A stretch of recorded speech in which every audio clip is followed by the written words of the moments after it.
Il faut que ce soit bien clair dans notre esprit que le fondement, c'est Jésus-Christ et non un homme. Voyons justement ce que Jean-Baptiste a exprimé concernant Jésus-Christ dans l'évangile de Jean, au chapitre 3 et au verset 30, où il est dit « Lui doit devenir de plus en plus grand, et moi de plus en plus petit. » Si nous avons bien compris ce que nous venons de lire, vous avez dû saisir qu'un serviteur de Dieu n'a pas besoin d'être parfait pour servir Dieu. Et cela vient de ce qu'il n'est pas Christ, et qu'il est à son service, parce qu'il a fait de lui le modèle de sa vie. Il est juste quelqu'un qui transmet ce que Christ lui communique.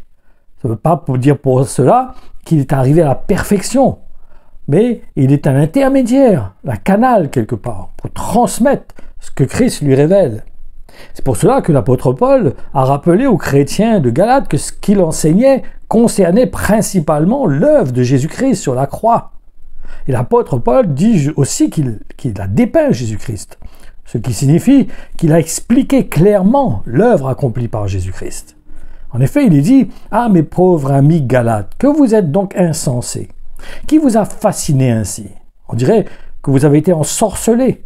Ne vous ai-je pas dépeint Jésus-Christ, le crucifié, comme s'il avait été cloué à la croix sous vos yeux, comme une photo, comme un film?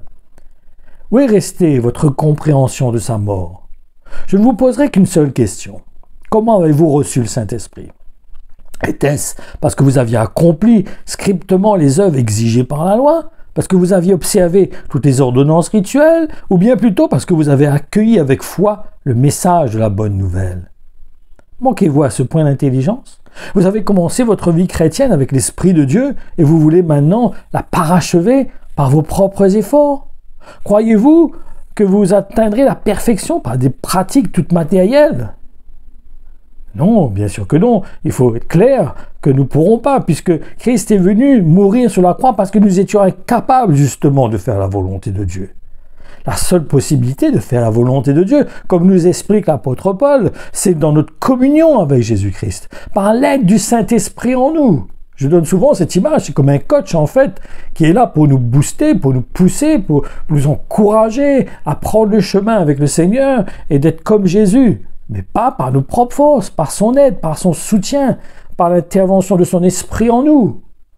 Donc nous avons besoin de saisir que réellement, nous avons besoin de nous attacher à Jésus-Christ, parce que c'est lui qui a le seul moyen pour nous de nous communiquer en nous la grâce nécessaire pour accomplir la volonté de Dieu, pour faire la volonté de Dieu. Mais ce n'est pas par nos propres capacités, par notre propre désir, notre propre motivation. Mais tout est un miracle, tout est par grâce. C'est Dieu qui produit en nous le vouloir et le faire. Autrement, nous allons nous décourager. Nous allons au bout d'un moment arrêter parce que c'est comme une machine. Elle s'essouffle au bout d'un moment. Elle va s'user, elle va perdre de la force, de l'énergie. Même notre corps perd de l'énergie. Donc c'est pareil, dans notre esprit, si on ne l'alimente pas, si ce n'est pas l'Esprit de Dieu qui produit en nous cette volonté, cette capacité, cette détermination, nous ne pourrons pas, c'est impossible.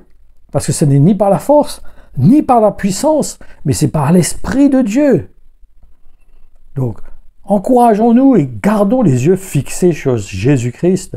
Soyons fondés en lui, enracinés en lui, parce que c'est lui qui est seul capable de pouvoir nous donner les moyens nécessaires de faire la volonté de Dieu.